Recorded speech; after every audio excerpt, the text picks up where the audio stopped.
ഈശോ മിശിഹായിൽ സ്നേഹം നിറഞ്ഞ സഹോദരി സഹോദരന്മാരെ, ആധ്യാത്മിക ജീവിതം ഒരു സംഭവമല്ല, മറിച്ച് ഒരു പ്രക്രിയയാണ്. സംഭവവും പ്രക്രിയയും തമ്മിലുള്ള വ്യത്യാസം നമുക്കറിയാം. സംഭവം ഒരിക്കൽ നടക്കുന്നു, അതോടെ പൂർത്തിയാകുന്നു. എന്നാൽ പ്രക്രിയ ദീർഘനാൾ നീണ്ടു നിൽക്കുന്നു. അനേകം സംഭവങ്ങളുടെ ഒരു പരമ്പര തന്നെയാണ് പ്രക്രിയ. ആധ്യാത്മിക ജീവിതം ഒരു സംഭവമല്ല, മറിച്ചൊരു പ്രക്രിയയാണ് എന്ന് പറയുമ്പോൾ നാം എന്താണ് മനസ്സിലാക്കേണ്ടത്? ഒരു ദിവസത്തെ പ്രാർത്ഥന കൊണ്ടോ, ഒരു ധ്യാനം കൊണ്ടോ, ഒരു കുമ്പസാരം കൊണ്ടോ അത് പൂർണ്ണത പ്രാപിക്കണമെന്നില്ല. നമ്മുടെ ജീവിതത്തിൽ നിരന്തരമായ പരിശ്രമത്തിന്റെ ഫലമായിട്ടാണ് ആധ്യാത്മിക ജീവിതം പൂർണ്ണത പ്രാപിക്കുന്നത്. ഒരിക്കൽ ധ്യാനിച്ചാൽ പോരാ, ഒരിക്കൽ പ്രാർത്ഥിച്ചാൽ പോരാ, ഒരിക്കൽ ബൈബിൾ വായിച്ചാൽ പോരാ. നമ്മുടെ ജീവിതത്തിലെ ഒരു നിരന്തരമായ പ്രക്രിയയായി ഇത് മാറണം. സംഭവവും പ്രക്രിയയും തമ്മിലുള്ള വ്യത്യാസം മനസ്സിലാക്കാൻ വളരെ എളുപ്പമാണ്. ജനനം എന്ന് പറയുന്നത് ഒരു സംഭവമാണ്, അത് ഒരിക്കൽ നടക്കുന്ന കാര്യമാണ്. ജീവിതം ഒരു പ്രക്രിയയാണ്, ദീർഘനാൾ നീണ്ടു നിൽക്കുന്ന അനേകം സംഭവങ്ങളോടുകൂടിയ ഒരു പ്രക്രിയയാണ് ജീവിതം. വിവാഹം എന്ന് പറയുന്നത് ഒരു സംഭവമാണ്, ഒരിക്കൽ നടക്കുന്നു. എന്നാൽ ദാമ്പത്യ ജീവിതം എന്ന് പറയുന്നത് ഒരു പ്രക്രിയയാണ്, ദീർഘനാൾ നീണ്ടു നിൽക്കുന്ന ഒരു പ്രക്രിയ. ആധ്യാത്മിക ജീവിതം ഇതുപോലെയുള്ള ഒരു പ്രക്രിയയാണ്. എപ്പോഴോ ഒരിക്കൽ എനിക്ക് ദൈവാനുഭവം ഉണ്ടായി, അതുകൊണ്ട് ജീവിതകാലം മുഴുവൻ ജീവിച്ചു തീർക്കാമെന്ന് നമുക്ക് കരുതാനാവില്ല. എപ്പോഴോ ഒരിക്കൽ കുമ്പസാരിച്ചപ്പോൾ പാപങ്ങളെല്ലാം ഉപേക്ഷിച്ചു, ഞാൻ എൻ്റെ ജീവിതം നവീകരിച്ചു, അതുകൊണ്ട് ജീവിതാവസാനം വരെ ഞാൻ അങ്ങനെ ജീവിക്കും എന്ന് ചിന്തിച്ചാൽ പോരാ. നമ്മുടെ ജീവിതത്തിൽ പലപ്പോഴും നമ്മൾ ഈ ആധ്യാത്മിക കാര്യങ്ങൾ വീണ്ടും വീണ്ടും ചെയ്യേണ്ടി വരും. ഇന്ന് നാം വായിച്ചു കേട്ട സുവിശേഷ ഭാഗം ഇക്കാര്യം നമ്മളെ വളരെ വിശദമായി പഠിപ്പിക്കുന്നുണ്ട്. യോഹന്നാന്റെ സുവിശേഷം 21-ാം അധ്യായം 15 മുതൽ 19 വരെയുള്ള വചനങ്ങളാണ് നാം ഇന്ന് വായിച്ചു കേട്ടത്. ഈ സുവിശേഷ ഭാഗത്തിന്റെ പശ്ചാത്തലം നമുക്കറിയാം. ഉത്ഥാനത്തിന് ശേഷം ഈശോ സ്വർഗാരോഹണം ചെയ്യുന്നതിന് മുൻപായി ശിഷ്യന്മാർക്ക് പ്രത്യക്ഷപ്പെട്ട് പത്രോസിനോട് നടത്തിയ സംഭാഷണമാണ് ഈ സുവിശേഷ ഭാഗത്തിന്റെ പശ്ചാത്തലം. എന്നാൽ ഈശോയുടെ പരസ്യ ജീവിതത്തിന്റെ ആരംഭത്തിൽ ഈശോ പത്രോസിനെ കണ്ടിരുന്നു, പത്രോസിനോട് സംസാരിച്ചിരുന്നു, പത്രോസിനെ വിളിച്ചിരുന്നു. മത്തായിയുടെ സുവിശേഷം 4-ാം അധ്യായം 19-ാമത്തെ വചനം. മത്തായിയുടെ സുവിശേഷം 4-ാം അധ്യായം 19-ാമത്തെ വചനം. അവൻ അവരോട് പറഞ്ഞു, എന്നെ അനുഗമിക്കുക, ഞാൻ നിങ്ങളെ മനുഷ്യരെ പിടിക്കുന്നവരാക്കും. ഈശോ ആദ്യമായി പത്രോസിനെ കാണുന്നു, പത്രോസിനോട് പറയുന്നു, എന്നെ അനുഗമിക്കുക. 20-ാമത്തെ വചനത്തിൽ നാം ഇപ്രകാരം വായിക്കുന്നു, തൽക്ഷണം അവർ വലകൾ ഉപേക്ഷിച്ച് അവനെ അനുഗമിച്ചു. ആദ്യമായി ബൈബിൾ വായിക്കുന്ന ഒരു വ്യക്തിക്ക് തോന്നിയേക്കാം, ഈ ഘട്ടത്തിൽ പത്രോസ് ഒരു പരിപൂർണ ശിഷ്യനായി മാറി. കാരണം എന്താണ്? തന്റെ വഞ്ചിയും വലയും ഉപേക്ഷിച്ച്, തന്റെ ജീവിത മാർഗം ഉപേക്ഷിച്ച്, എല്ലാം ഉപേക്ഷിച്ച് യേശുവിനെ അനുഗമിക്കുകയാണ്. യേശു ഒരു വാക്കേ പറഞ്ഞുള്ളൂ, നീ എന്നെ അനുഗമിക്കുക. നമുക്ക് തോന്നിയേക്കാം പത്രോസ് ഈ ഘട്ടത്തിൽ ഒരു പരിപൂർണ ശിഷ്യനായി മാറിയെന്ന്. എന്നാൽ നാം ഇന്ന് വായിച്ചു കേട്ട സുവിശേഷ ഭാഗത്ത് യോഹന്നാന്റെ സുവിശേഷം 21-ാം അധ്യായം 19-ാമത്തെ വചനത്തിൽ ഈശോ പത്രോസിനോട് എന്താണ് പറയുന്നത്?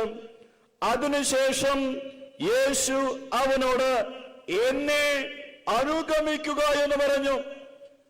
മത്തായിയുടെ സുവിശേഷം 4-ാം അധ്യായം 19-ാമത്തെ വചനം എന്ന് പറയുന്നത് യേശുവിന്റെ പരസ്യ ജീവിതത്തിന്റെ ആദ്യ നിമിഷമാണ്. ആ സമയത്ത് പത്രോസിനോട് പറയുന്നു, നീ എന്നെ അനുഗമിക്കുക. അതിനുശേഷം പത്രോസ് യേശുവിനെ അനുഗമിച്ചു.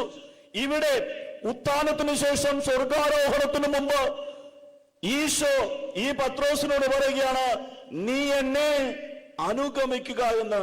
എന്തുകൊണ്ടാണ് വീണ്ടും അനുഗമിക്കാൻ പറഞ്ഞത്? ആദ്യം അനുഗമിച്ചത് പൂർണ്ണമായിരുന്നില്ല. ആദ്യത്തെ പരിശ്രമത്തിൽ പത്രോസിന് വീഴ്ചകൾ പറ്റിയിരുന്നു.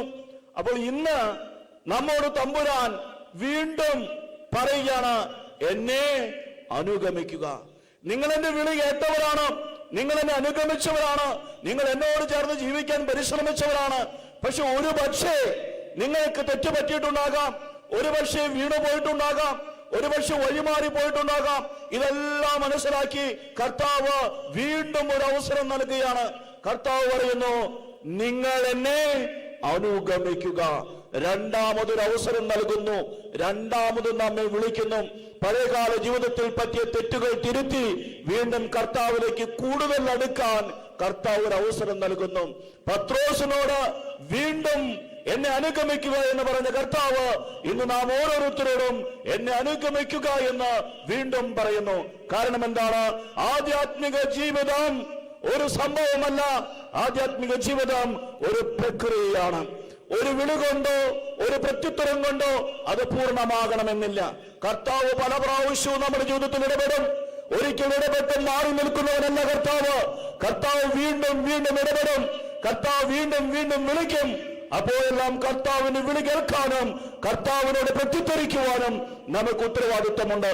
അങ്ങനെ ചെയ്യുമ്പോഴാണ് നമ്മുടെ വിശ്വാസ ജീവിതം, ആധ്യാത്മിക ജീവിതം പക്വത പ്രാപിക്കുന്നത്.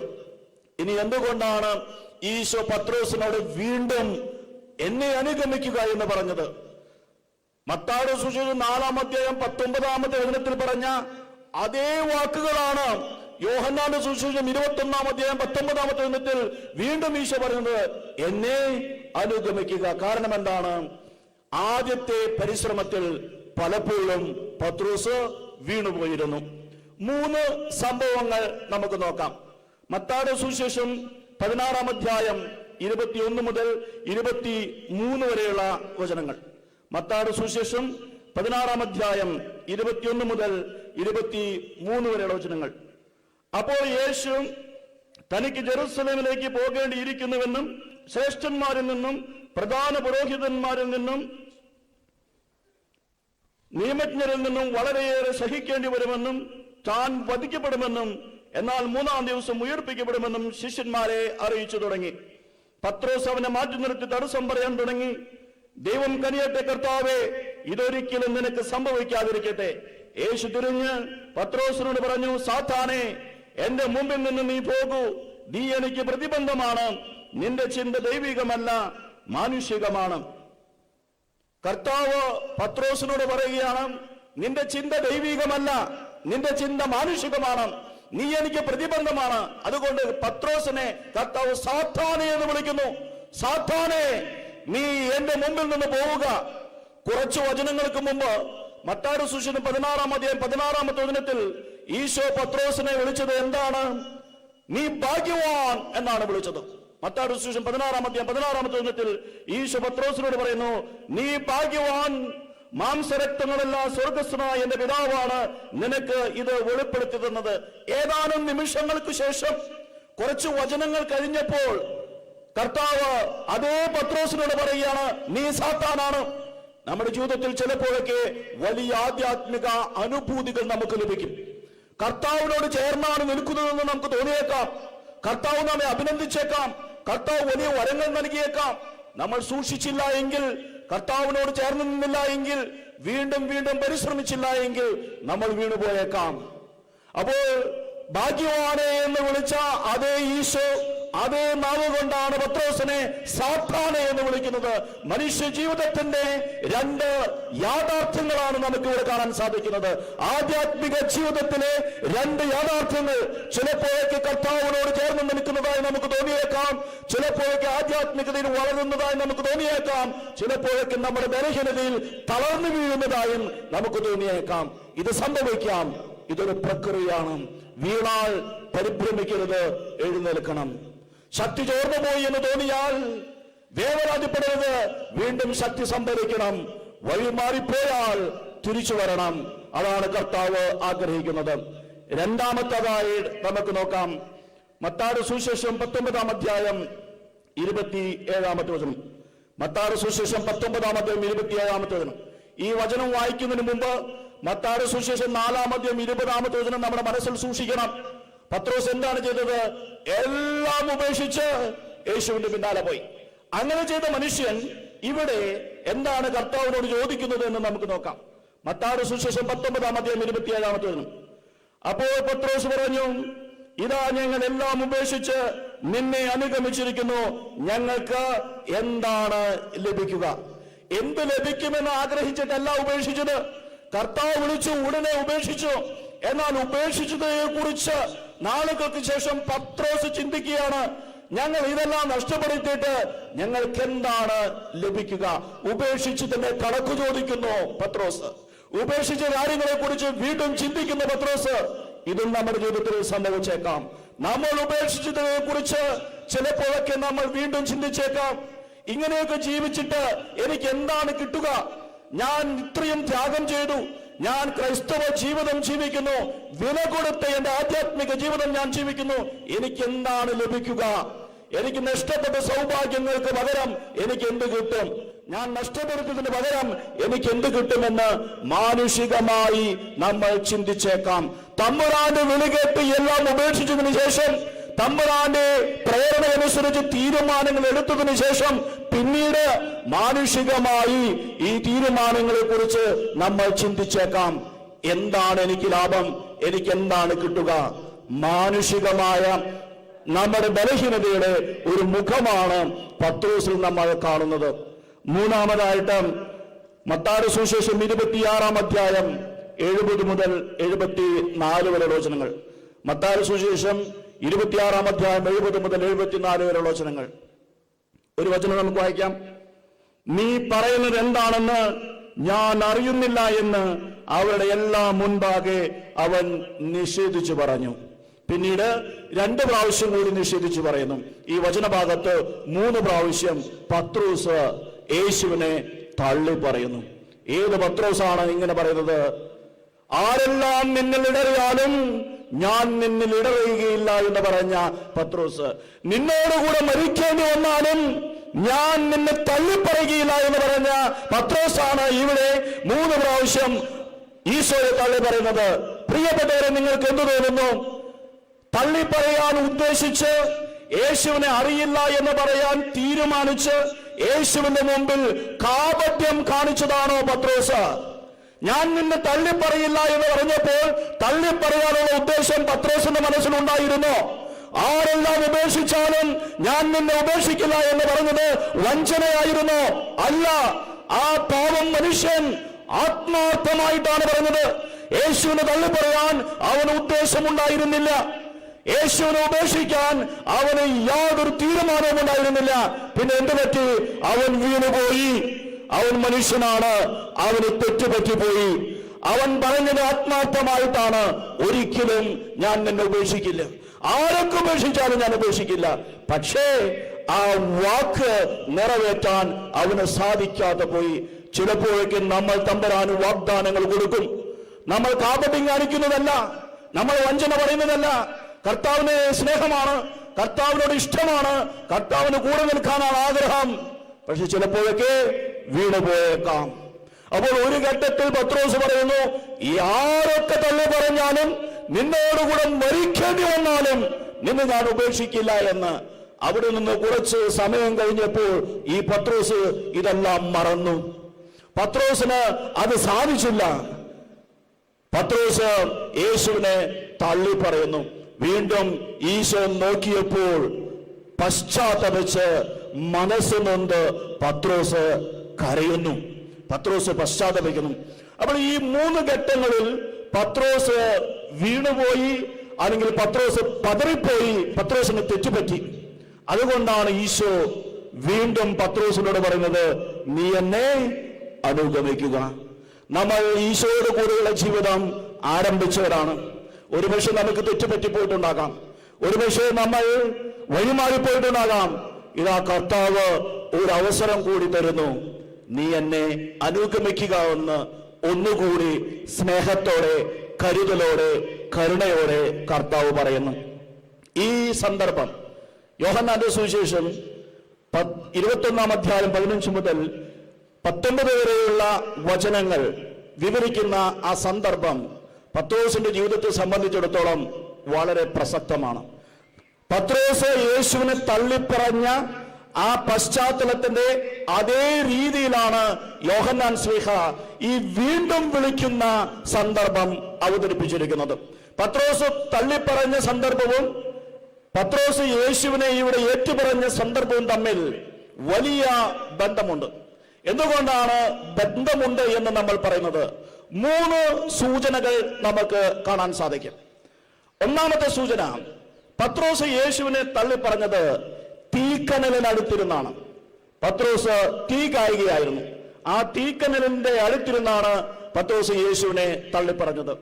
യോഹന്നാന്റെ സുവിശേഷം 18 അധ്യായം 18 വചനം.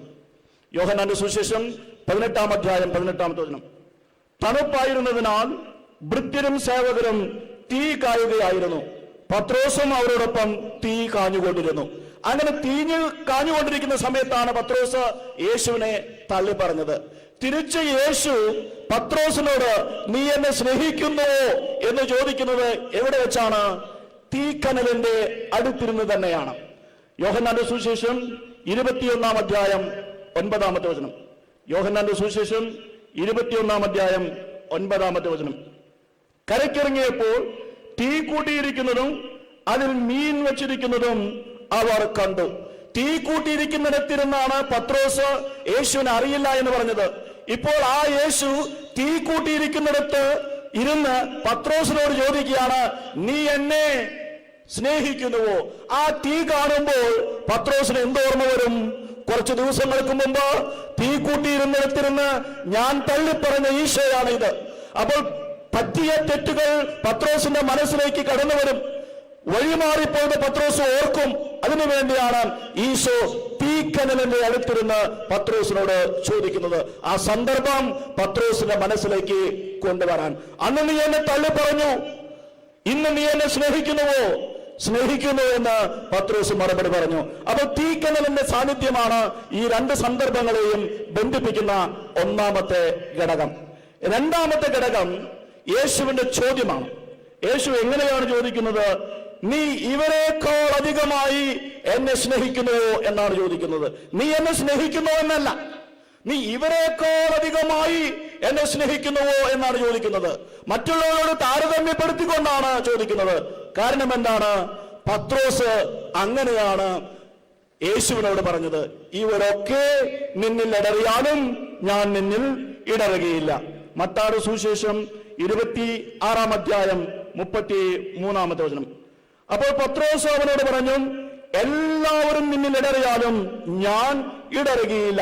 മറ്റുള്ളവരിൽ നിന്നും വ്യത്യസ്തമായ ഒരു സ്നേഹം, മറ്റുള്ളവരിൽ നിന്നും വ്യത്യസ്തമായ ഒരു ബന്ധം പത്രോസ് അവകാശപ്പെട്ടിരുന്നു. അതുകൊണ്ടാണ് ഈശോ മറ്റുള്ളവരോട് ബന്ധപ്പെടുത്തി ചോദിക്കുന്നത്, നീ ഇവരെക്കാൾ അധികമായി എന്നെ സ്നേഹിക്കുന്നുവോ? നീ എന്നെ സ്നേഹിക്കുന്നുവോ എന്ന് മാത്രമല്ല ചോദിക്കുന്നത്. മൂന്നാമതായിട്ട് യേശു 3 പ്രാവശ്യമാണ് ചോദിക്കുന്നത്, നീ എന്നെ സ്നേഹിക്കുന്നുവോ എന്ന്. കാര്യം അറിയാനാണെങ്കിൽ 1 പ്രാവശ്യം ചോദിച്ചാൽ മതിയായിരുന്നു. പക്ഷെ ഈശോ 3 പ്രാവശ്യമാണ് ചോദിക്കുന്നത്. കാരണം എന്താണ്?